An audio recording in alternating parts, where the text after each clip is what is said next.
যে বাংলাদেশ সেনাবাহিনী গত অগাস্টের ৩ তারিখের পরে যে ভূমিকা রেখেছিল এবং সেই ভূমিকার ফলেই কিন্তু এই ফ্যাসিস্ট হাসিনা পালিয়ে যায়।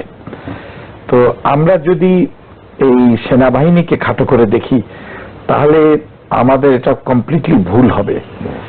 বাংলাদেশ সেনাবাহিনীর ভূমিকা এটা খুব বাংলাদেশের মানুষ এটাকে অ্যাকসেপ্ট করেছে এবং এই ফ্যাসিস্ট পালিয়ে যাওয়ার অন্যতম কারিগর ছিল কিন্তু বাংলাদেশ সেনাবাহিনী।